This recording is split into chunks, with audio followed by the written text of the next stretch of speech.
Gejala sebar berita palsu tidak benar terutama menerusi media sosial harus dikawal sebelum jadi amalan yang boleh porak-perandakan kesejahteraan. Justru itu, Perdana Menteri Datuk Seri Ismail Sabri Yaakob seru keluarga Malaysia guna media sosial secara berhemah untuk semarakkan sambutan Bulan Kebangsaan. Forum Kandungan Komunikasi dan Multimedia Malaysia CMCF mengingatkan orang ramai supaya mengamalkan konsep kawalan kendiri bagi mengelakkan penyalahgunaan media sosial sekaligus mengatasi penyebaran berita palsu. Pengerusinya Datuk Ahmad Izham Omar berkata orang ramai kini berlumba-lumba menjadi yang pertama berkongsi sesuatu di laman sosial tanpa memikirkan kesan penyebaran dan perkongsian berita palsu itu.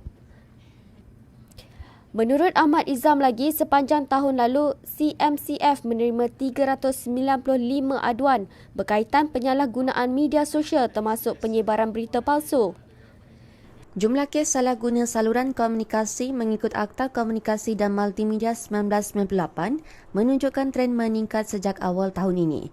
Sepanjang Januari lalu saja, Suruhanjaya Komunikasi dan Multimedia menyiasat 35 kes mengikut akta berkenaan berbanding 48 kes sepanjang tahun lalu. Timbalan Menteri Komunikasi dan Digital Teo Ching berkata, sejak tahun 2020 hingga 2023, sejumlah 444 kes disiasat oleh Suruhanjaya Komunikasi dan Multimedia. Justru katanya Suruhanjaya Komunikasi dan Multimedia akan memantapkan kerjasama dengan syarikat penyedia platform media sosial bagi mengekang penyebaran kandungan berunsurkan maklumat palsu dan ucapan kebencian. Kementerian Komunikasi dan Multimedia KKMM sentiasa bersedia membendung penyalahgunaan media sosial khususnya aplikasi WhatsApp dan Telegram. Antara strategi yang dilaksana Suruhanjaya Komunikasi dan Multimedia termasuk kaedah membendung dan mendidik, mencegah serta menguatkuasakan undang-undang.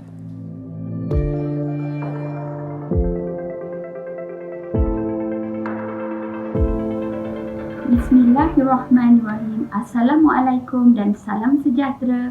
Salam Malaysia Madani.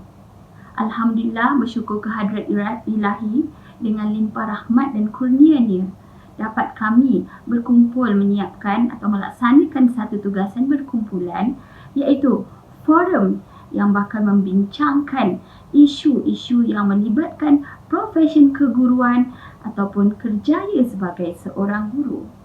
Izinkan saya memperkenalkan diri saya.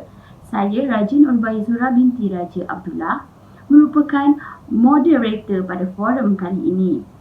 Baiklah, sebagaimana paparan berita ringkas yang ditunjukkan di awal forum sebentar tadi, dapat kita lihat bahawa semakin tingginya teknologi maklumat, semakin banyak cabaran yang dihadapi oleh dunia.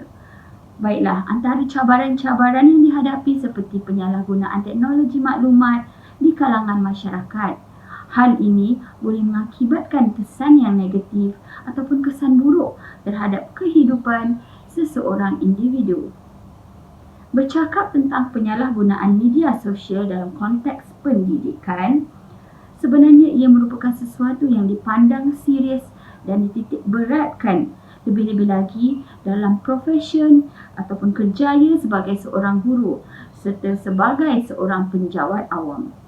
Maka pada forum kali ini, isu penyalahgunaan media sosial atau salah laku cyber di kalangan warga pendidik akan dikupas sebentar lagi oleh salah seorang panel kita, iaitu panel yang pertama, Cikgu Muhammad Helfi Rahman.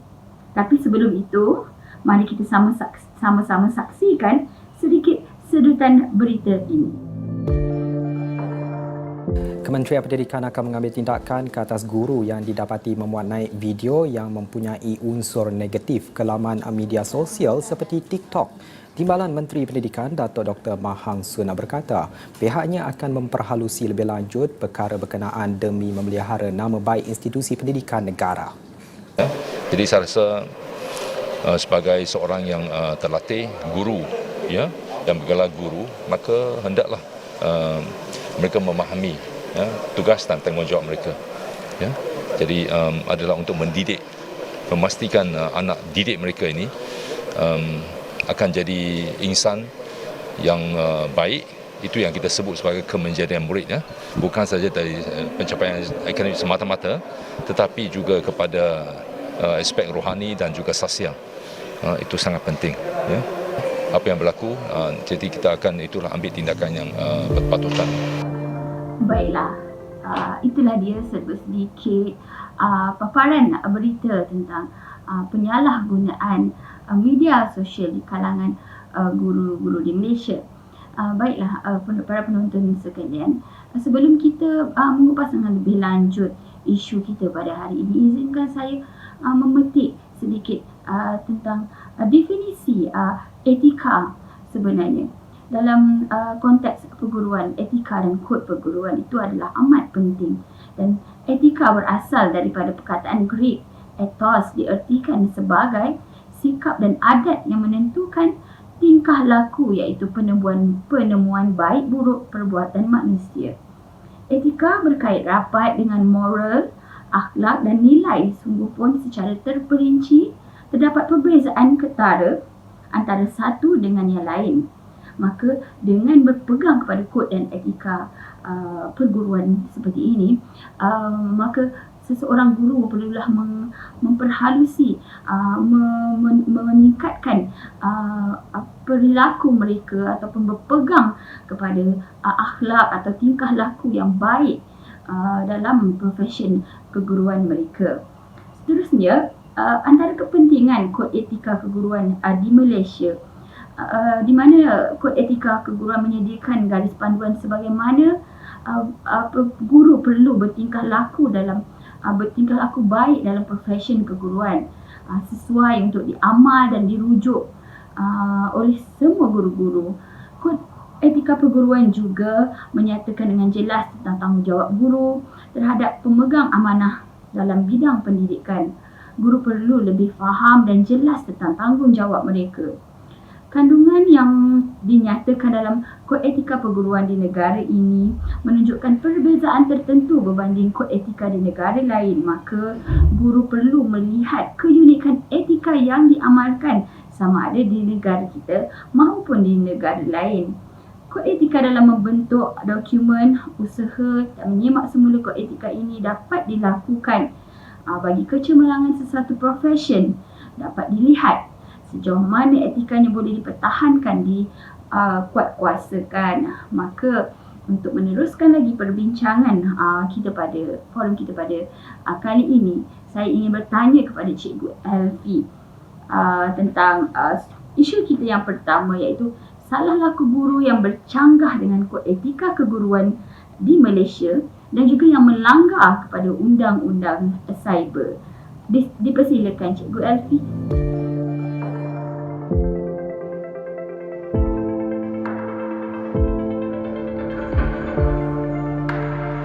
Terima kasih diucapkan kepada moderator kita pada hari ini atas soalan sebentar itu tadi. Jadi di sini saya akan menganalisis dan membincangkan tentang 3 salah laku guru yang bercanggah dengan kod etika keguruan Malaysia yang melanggar undang-undang cyber. Kita dapat lihat banyak isu-isu berkenaan dengan guru dan berkenaan dengan penggunaan media sosial di negara kita yang disalahgunakan. Antara isu-isu yang berlaku, antara salah laku yang berlaku yang dilakukan oleh guru, yang pertama adalah mendedahkan maklumat rasmi yang terkandung dalam dokumen sulit ataupun dokumen terhad kerajaan kepada pihak umum. Biasanya kerajaan ini kita mempunyai kod-kod rahsia ataupun akta-akta rahsia yang tidak boleh dikongsikan kepada umum. Jadi sebagai seorang penjawat awam, penting untuk kita merahsiakan segala akta dan kod rahsia tersebut kepada masyarakat. Itulah menjadi tanggungjawab kita sebagai seorang pegawai perkhidmatan, dan kita perlu mengetahui surat rasmi tersebut boleh dikongsikan ke media sosial ataupun tidak. Seterusnya, berkongsi komen negatif tentang isu-isu yang melibatkan arahan Kementerian Pendidikan Malaysia, kepimpinan sekolah dan rakan sekerja. Biasanya komen negatif ini dilontarkan dalam laman Facebook ataupun penulisan ataupun dalam bentuk video. Biasanya cikgu-cikgu yang melakukan salah laku ini biasanya mereka tidak tahu bagaimana untuk meluahkan ketidakpuas hatian mereka terhadap sesuatu perkara. Lepas ni kita akan kupas lebih dalam berkenaan dengan isu ini.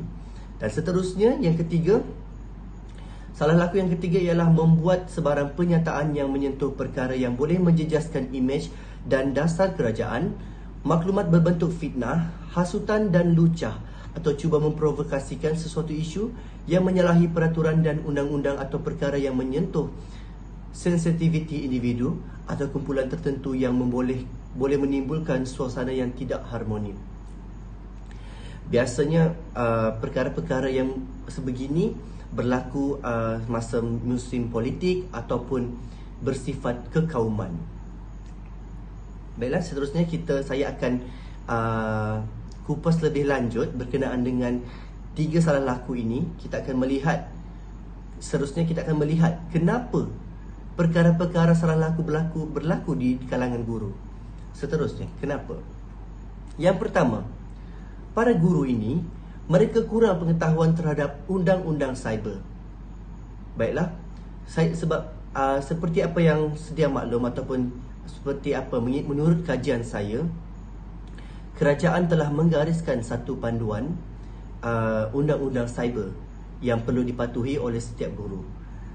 Selepas ini saya akan kongsikan dengan lebih lanjut berkenaan dengan garis panduan tersebut.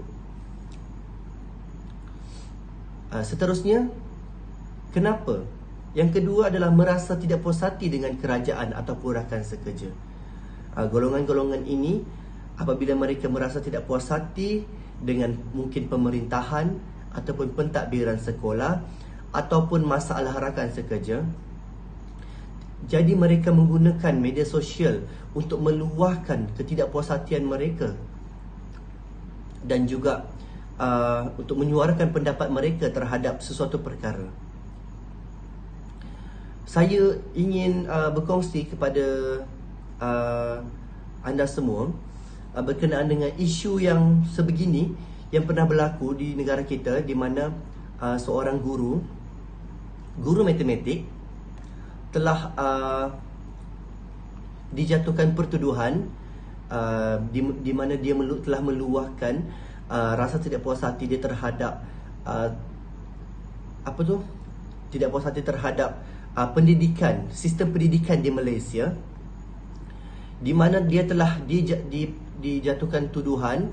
Yang pertama adalah mengkritik jadual waktu dan mata pelajaran yang diajar di sekolah. Pentuduhan yang kedua pula kerana membuat hantaran di Facebook mengenai subjek yang diajar kepada murid tahun 1 di sekolah rendah. Dan pentuduhan yang ketiga iaitu membuat siaran langsung di Facebook dengan bercakap mengenai banyak silibus yang mengarut dan syok sendiri. Kesalahan-kesalahan itu boleh ditafsir melanggar Peraturan 19(1)C dan Peraturan 37 Peraturan Pegawai Awam, Kelakuan dan Tata Tertib pada tahun 1933. Oleh itu, pengerusi lembaga Tata Tertib telah menimbangkan segala maklumat yang diterima dan pertuduhan yang telah diberikan kepada guru tersebut, bahawa guru tersebut telah dikenakan tindakan tata tertib dengan tujuan buang kerja ataupun turun pangkat di bawah Peraturan Pegawai Awam, Kelakuan Tata Tertib 1993. Okey, seterusnya, pada pendapat saya, mungkin saya ingin meluas lebih lanjut tentang isu tadi. Pada pendapat saya, mungkin guru tersebut ingin menyelamatkan sistem pendidikan Malaysia, ataupun dia mempunyai vision yang tersendiri ataupun pandangan yang tersendiri berkenaan dengan sistem pendidikan Malaysia. Mungkin cuma cara dan medium tersebut tidak sesuai untuk cikgu tersebut gunakan. Seterusnya adalah mempunyai fahaman dan prinsip yang berbeza. Biasanya isu ini berlaku semasa politik ataupun unsur-unsur perkauman ataupun kefahaman dari sudut kaum. Apabila guru tersebut mempunyai fahaman politik yang lain, mungkin dia ingin menyuarakan pendapat dia sendiri berkenaan dengan politik ini, bagaimana pentadbiran politik tersebut, bagaimana pentadbiran politik yang ini. Okey, seterusnya macam dari segi kefahaman kaum. Mungkin dari setiap kaum mempunyai mempunyai latar belakang dan cerita yang berbeza, dan mungkin dari segi kefahaman tersebut tidak begitu jelas. Oleh itu cikgu tersebut menggunakan media sosial untuk menyuarakan pendapat. Seterusnya, mungkin guru tersebut ingin mencari perhatian. Apabila dia tidak tahu bagaimana untuk menyuarakan pendapat tersebut, mungkin cikgu tersebut tahu etika ataupun etika yang perlu dipatuhi dalam penggunaan media sosial. Mungkin dengan cara itu dia boleh dapat perhatian daripada orang-orang lain. Perhatian tersebut, pada pendapat saya, kita tidak tahu apa sebenarnya yang dia inginkan. Sama ada dia betul-betul ingin menyuarakan pendapat ataupun hanya ingin mencari perhatian. Seterusnya, apakah kesan dan akibat daripada salah laku yang berlaku ataupun yang dilakukan oleh guru-guru tersebut? Pada pendapat saya, guru tersebut mungkin tidak akan disenangi oleh masyarakat. Kerana pada pendapat saya, sebagai seorang guru, kita sepatutnya menunjukkan imej ataupun satu contoh kepada masyarakat ataupun murid-murid kita terhadap penggunaan ataupun bahasa yang kita gunakan di dalam media sosial, dan juga konten-konten yang kita gunakan dalam media sosial. Pada pendapat saya, untuk buat satu konten ataupun video-video dan memuat naik status di Facebook ataupun di laman sosial itu tidak menjadi masalah, namun dia perlu mempunyai cara dan etika. Seterusnya, tindakan tata tertib. Seperti yang saya telah kongsikan sebentar tadi, cikgu matematik tersebut telah dikenakan tindakan tata tertib atas perbuatan dia meluahkan rasa tidak puas hati terhadap sistem pendidikan di Malaysia. Seterusnya, kesan dan akibat yang berlaku seterusnya adalah memberikan imej buruk kepada guru. Apabila kita memuat naik status-status yang kurang disenangi ataupun apabila kita menggunakan laras bahasa yang tidak betul, mungkin dia mendatangkan pandangan serong daripada masyarakat-masyarakat di sekeliling kita. Baiklah, seterusnya, sekarang saya akan kongsikan bagaimana kita nak menyelesaikan masalah salah laku guru ini. Baiklah, seterusnya adalah saya akan kongsikan bagaimana kita hendak membendung daripada berlakunya salah laku tersebut. Iaitu, sebagai seorang guru, kita perlulah memahami garis panduan, nilai dan etika penggunaan media sosial bagi guru. Pihak kerajaan telah mengeluarkan satu surat perkeliling Ikhtisas Pendidikan Malaysia bilangan 3 tahun 2017 di mana pelaksanaan garis panduan nilai dan etika penggunaan media sosial bagi guru dan murid. Ianya bertujuan untuk mengelakkan penyalahgunaan media sosial yang membawa kepada keburukan. Dan yang ketiga, surat perkeliling ikhtisas ini telah diluluskan pada mesyuarat Profesional KPM bilangan 2 2017 pada Januari 2017. Baiklah, apakah tujuan garis panduan nilai etika ini diwujudkan oleh kerajaan? Ianya bertujuan untuk menerangkan tata cara peraturan dan kawalan kandungan media sosial yang perlu dipatuhi oleh guru dan murid supaya penyebaran dan perkongsian maklumat terkawal. Maklumat yang dipaparkan tidak menjejaskan kepentingan perkhidmatan awam dan kedaulatan negara. Isu salah laku dan penyebaran maklumat yang tidak beretika di media sosial dapat dielakkan. Seterusnya, maklumat yang disampaikan adalah jelas dan tepat dan kesejahteraan sistem pendidikan di Malaysia terpelihara. Seterusnya, sebagai seorang guru, bagaimana kita nak memanfaatkan penggunaan media sosial itu? Okey. Media sosial boleh menjadi saluran maklumat pendidikan yang efisien dan pantas.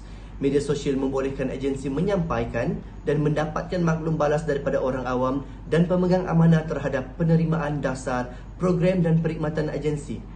Media sosial menyediakan kaedah pengurusan kandungan yang mudah. Pentadbir media sosial boleh memuat naik maklumat dan pelbagai format seperti video, audio, gambar dan dokumen. Pengguna media sosial akan mendapat penjelasan dan gambaran terhadap sesuatu isu secara visual dan maya. Seterusnya, apakah tata cara umum pemilihan kandungan media sosial untuk kegunaan rasmi? Okey, tata cara berikut perlu dipatuhi semasa memilih kandungan media sosial untuk kegunaan rasmi institusi pendidikan oleh guru dan murid. Yang pertama adalah pengesahan maklumat.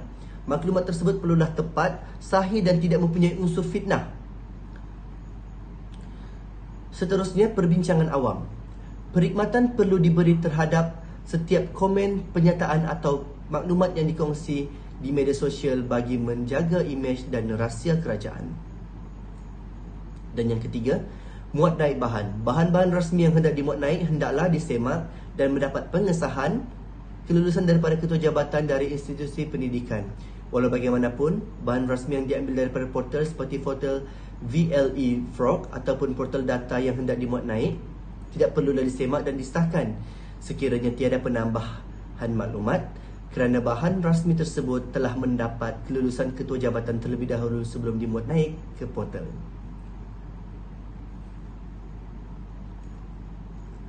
Seterusnya, etika penggunaan media sosial oleh guru. Guru boleh memanfaatkan penggunaan media sosial secara positif untuk tujuan meningkatkan pengajaran dan pembelajaran bagi menambah baik kualiti sistem pendidikan. Yang kedua, membolehkan warga pendidik berkomunikasi secara pantas tanpa sempadan dengan pemegang taruh untuk memastikan keputusan serta tindakan dapat dilaksanakan dengan segera. Dan yang ketiga, menghubungkan guru dengan kumpulan sasaran secara meluas daripada pelbagai latar belakang sama ada yang berada di dalam atau di luar negara bagi meningkatkan sistem penyampaian pendidikan. Kesimpulannya, dengan adanya garis panduan nilai dan etika penggunaan media sosial bagi guru dan murid dapat mengelakkan dan memastikan setiap maklumat yang dikongsi adalah tepat dan tidak menjejaskan kepentingan awam dan boleh memudaratkan dan mengancam keselamatan diri. Sekian itu sahaja daripada saya. Diharapkan segala perkongsian dapat memberikan manfaat kepada semua. Terima kasih. Seterusnya saya akan menyerahkan kembali kepada moderator. Assalamualaikum.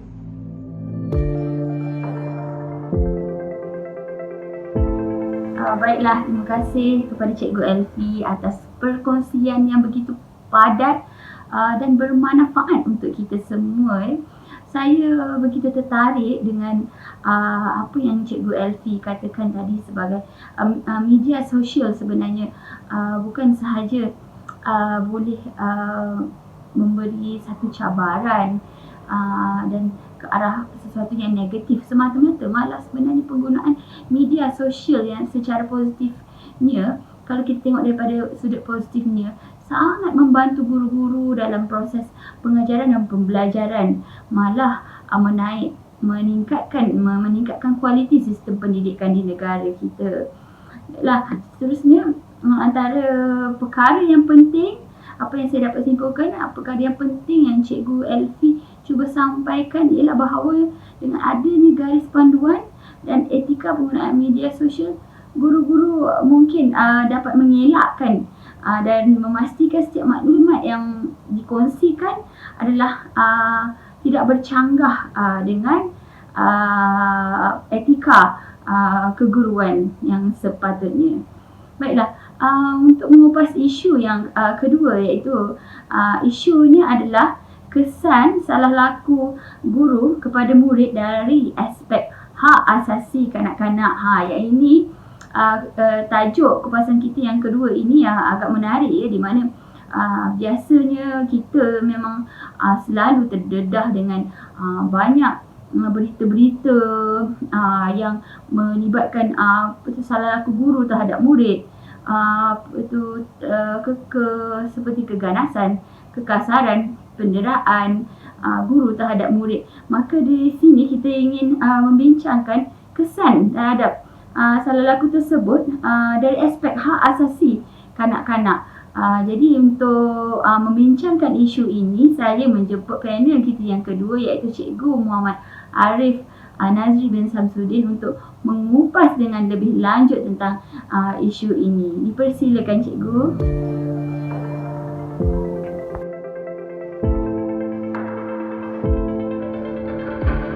Assalamualaikum warahmatullahi wabarakatuh dan salam sejahtera. Terima kasih kepada Cikgu Raja Nubaizura atas soalan yang diberikan mengenai kesan salah laku guru tersebut kepada murid dari aspek hak asasi kanak-kanak. Sebelum kita berbicara mengupas berkenaan isu ini, izinkan saya kenalkan diri saya. Saya Muhammad Arif Nazri bin Samsudin dari kelas DS 2.3 muzik. Sebenarnya adalah tidak adil untuk mana-mana pihak menyekat seorang kanak-kanak mendapatkan pendidikan kerana ia adalah suatu hak asasi. Selain itu, tentu saja ia menggugat masa depan mereka. Kita sering tanya, apa itu hak kanak-kanak? Menurut Akta Kanak-Kanak 2001, kanak-kanak boleh didefinisikan sebagai individu yang bawah daripada 18 tahun. Hak kanak-kanak pula adalah hak-hak yang telah disenaraikan di dalam Konvensyen mengenai hak kanak-kanak, iaitu Convention on the Right of the Children. Dari segi hak asasi, Malaysia meratifikasikan sebagai Konvensyen mengenai hak kanak-kanak pada 17 Februari 1997 yang antara lain menggariskan mengenai hak pendidikan bagi kanak-kanak. Hak kanak-kanak dibahagikan kepada 4 kategori. Apa dia iaitu kategori dia? Hak kepada kehidupan, perlindungan, perkembangan dan penyertaan. Dalam hal ini, ibu bapa dan penjagalah yang mempunyai kewajipan dan tanggungjawab untuk mempertahankan hak kanak-kanak, termasuklah memberi pendidikan kepada mereka. Pendidikan formal di sekolah adalah salah satu cara untuk menunaikan hak kanak-kanak itu. Pendidikan di sekolah pula tidak hanya menumpukan perkembangan akademik, tetapi turut mencakupi pembangunan aspek lain yang lebih luas, iaitu kemahiran insaniah seperti personality, bakat, serta keupayaan mental dan fizikal. Usaha ini tentulah untuk melahirkan rakyat Malaysia yang berilmu, bertanggungjawab dan berkeupayaan mencapai kesejahteraan diri serta memberi sumbangan terhadap keharmonian dan kemakmuran masyarakat di negara kita. Saya akan mengupas beberapa isu yang terpalit boleh kita mengupas dengan isu ini. Antaranya adalah berkenaan dengan isu waspada kongsi kisah anak di media sosial, elak jenayah cyber. Sering kita maklum media sosial seperti TikTok, Facebook, Instagram dan sebagainya, Twitter. Murid-murid sekarang banyak terlibat serta dengan media sosial sekarang. Media sosial seharusnya dimanfaatkan sebaiknya untuk menyampaikan maklumat, berita dan merapatkan ikatan persaudaraan. Tidak dinafikan, dalam era digital sekarang, kanak-kanak tidak terlepas daripada terjerumus dengan perkongsian identiti di media sosial. Justru rakyat Malaysia, terutamanya guru atau pendidik, perlu lebih berhati-hati.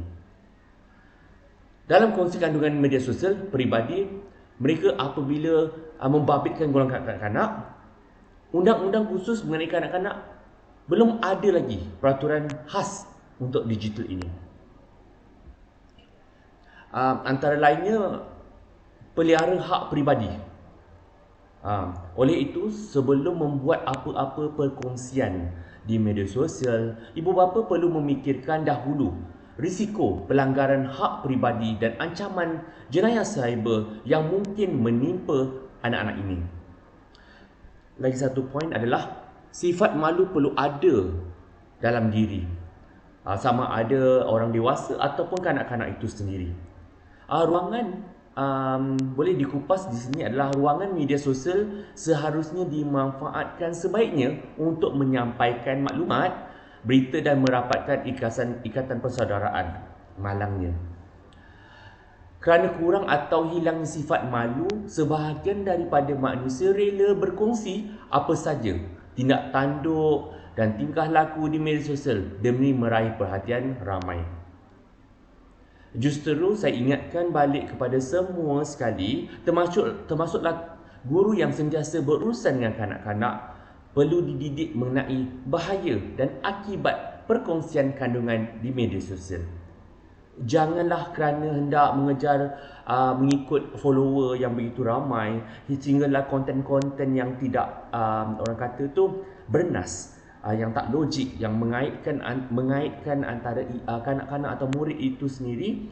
Hak dan privasi kanak-kanak dilanggar sehingga mengaibkan mereka dan mendedahkan bahaya di dunia cyber. Sebagai seorang dewasa seperti saya, seperti anda semua, kita seharusnya menjadi contoh teladan kepada anak-anak kecil dan memberikan didikan sopan, adab, tingkah laku serta memelihara sifat malu sebagai syarat dalam kehidupan menjadi seorang yang beriman serta keselamatan anak-anak di media sosial. Antara isu-isu lain yang boleh dikupas adalah isu viral surat cinta murid sekolah dan kesan buruk online shaming kepada kanak-kanak. Okey, kat sini ada beberapa isu yang boleh dikupas. Antaranya mengenai body shaming. Pada masa dahulu di tanah air digemparkan dengan surat cinta seorang murid perempuan yang berusia 11 tahun kepada gurunya telah disebarkan secara meluas di media sosial pada portal berita. Kisah surat cinta ini telah dibaca oleh beratus-ratus ribu orang, mendapat reaksi, like, komen oleh berpuluh-puluh orang yang di-share di Facebook, di TikTok, di Instagram.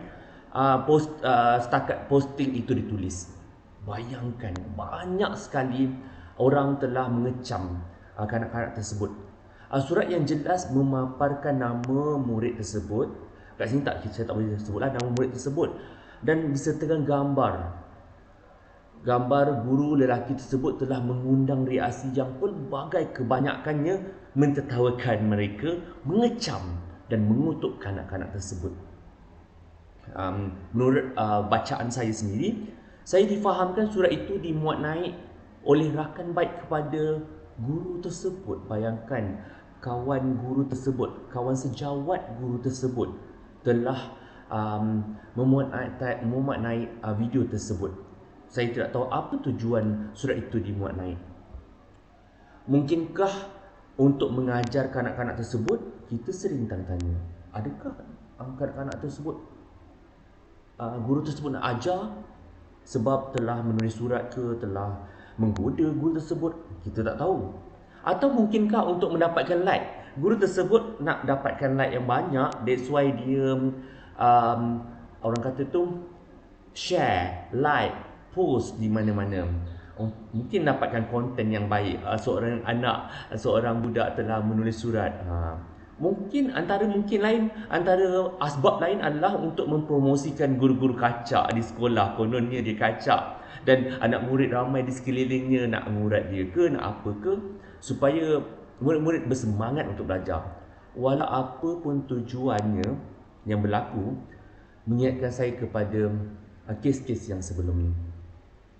Ini adalah isu online shaming atau memalukan seorang individu secara online kepada guru kepada muridnya. Yang paling menyedihkan adalah kanak-kanak 11 tahun ini telah dimalukan oleh orang dewasa. Orang dewasa, iaitu kita. Bayangkan. Dan melibatkan seorang pendidik, iaitu cikgu, di sebuah institusi pengajian di Malaysia. Ini juga tergolong dalam dipanggil cyberbully oleh orang dewasa terhadap kanak-kanak. Kat mana, kalau kita ingin kupaskan, kat mana hak asasi kanak-kanak itu sendiri? Yelah, kita tahu kanak-kanak itu silap, tapi apakah peranan kita sebagai seorang guru? Tak logik kan kat situ. Tahukah anda betapa pentingnya elemen trust kat situ? Elemen trust kat sini sama ada masyarakat ataupun kita sebagai seorang dewasa ataupun kanak-kanak itu sendiri percaya kepada seorang yang lebih dewasa kepada kita. Elemen trust ini dalam hidup seorang manusia membina jati diri terhadap sekelilingnya yang lahir, yang sebelum dia lahir lagi. Perlu ada elemen trust ni. Antara lain, kalau isu-isu yang boleh kita bincangkan lain adalah berkenaan dengan, orang kata tu, punca-punca kes gangguan seksual. Kadang-kadang ni kan, kalau kita buka scroll every time scroll apa, TikTok, Instagram, ramai yang kanak-kanak perempuan yang letih, menari, tergedik. Mungkin itu adalah asbab untuk seorang guru lelaki kita. Ialah guru, seorang manusia yang tak lari daripada kesilapan. Okey, kalau punca berlakunya kes gangguan seksual atau cabul ini, kalau kita boleh boleh bayangkan sendiri, gangguan seksual terhadap murid di sekolah bukan satu lagi fenomena yang baru. Dia telah ada sejak zaman 90-an lagi. Apabila menyebut gangguan seksual di sekolah je, kita bayangkan di mata kita adalah murid perempuan.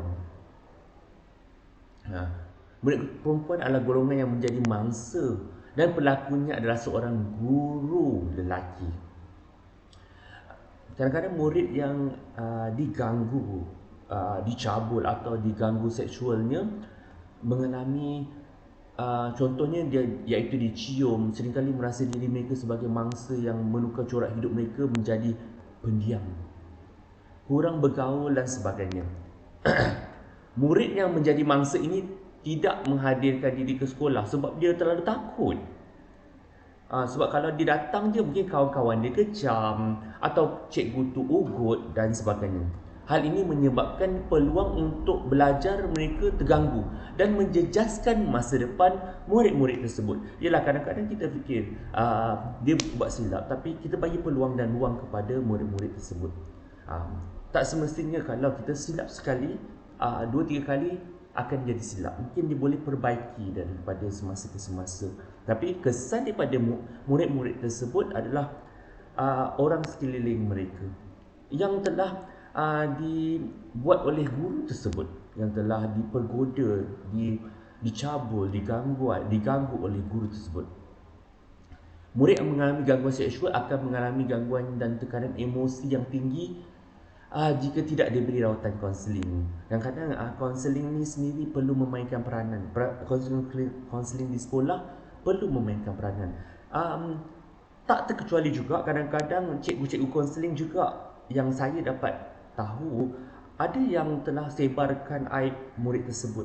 Kita pun, jelah, cikgu konseling pun manusia biasa. So peranan cikgu konseling tu sepatutnya merawat pelajar berkenaan untuk kepada yang lebih cemerlang. Murid tersebut mungkin perasaan dia takut, marah, murung, malu, mudah tersinggung dan kurang motivasi untuk belajar pada diri bangsa. Gangguan seksual, contohnya cabul, adalah salah satu isu tingkah laku yang negatif yang dilakukan oleh guru terhadap murid-muridnya sehinggalah murid tersebut takut untuk ke sekolah. Dan ada juga murid yang berasa tidak selesa berada di sekolah, seperti yang saya kupaskan sebentar tadi. Hal ini menyebabkan pembelajaran mangsa terganggu. Mungkin keselamatan sendiri murid tersebut terancam kerana perbuatan yang dilakukan oleh guru tersebut sangat-sangat keterlaluan. Keadaan yang dialami oleh murid itu berpunca dari guru yang tidak bertanggungjawab dan menjaga keselamatan murid tersebut. Kita sebagai guru sepatutnya kita mendidik, mencontohi, mencerminkan akhlak yang mulia, tetapi ini di sebaliknya. Ini adalah kesan-kesan kes-kes yang berlaku lah. Mungkin silap kepada murid tersebut, mungkin silap kepada guru tersebut. Kita tak tahu. Ini antara kesan. Puncanya berlaku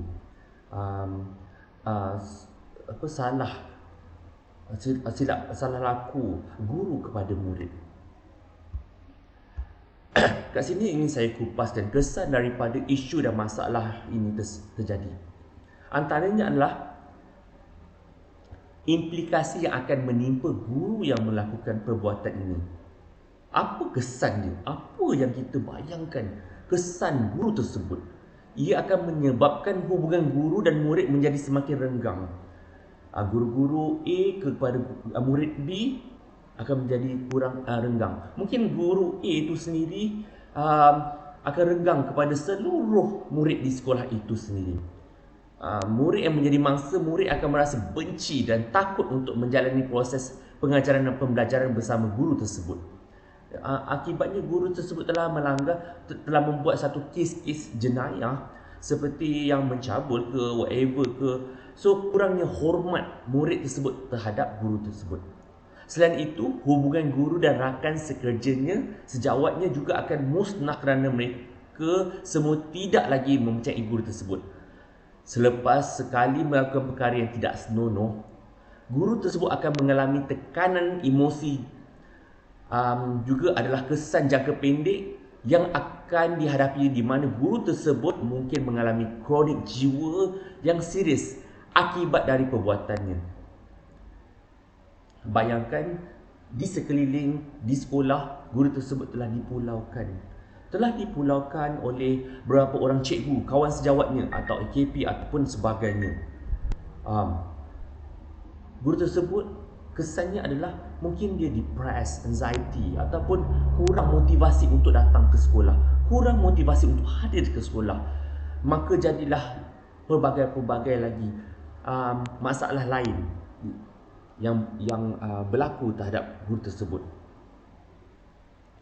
Tingkah laku negatif yang dilakukan oleh guru menyebabkan profesion keguruan dipandang rendah oleh masyarakat sekitar di Malaysia.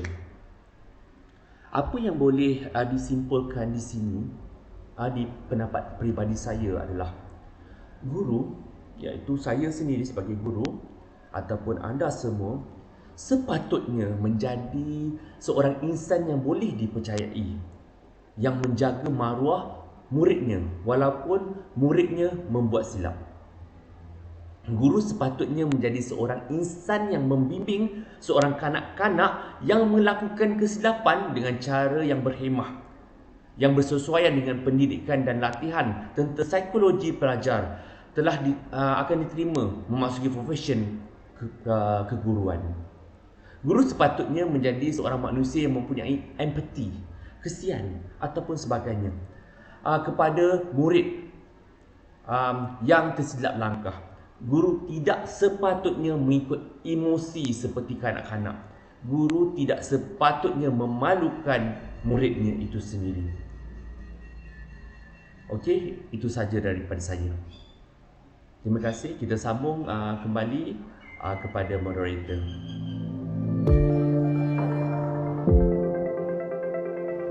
Terima kasih Cikgu Arif atas perkongsian tadi.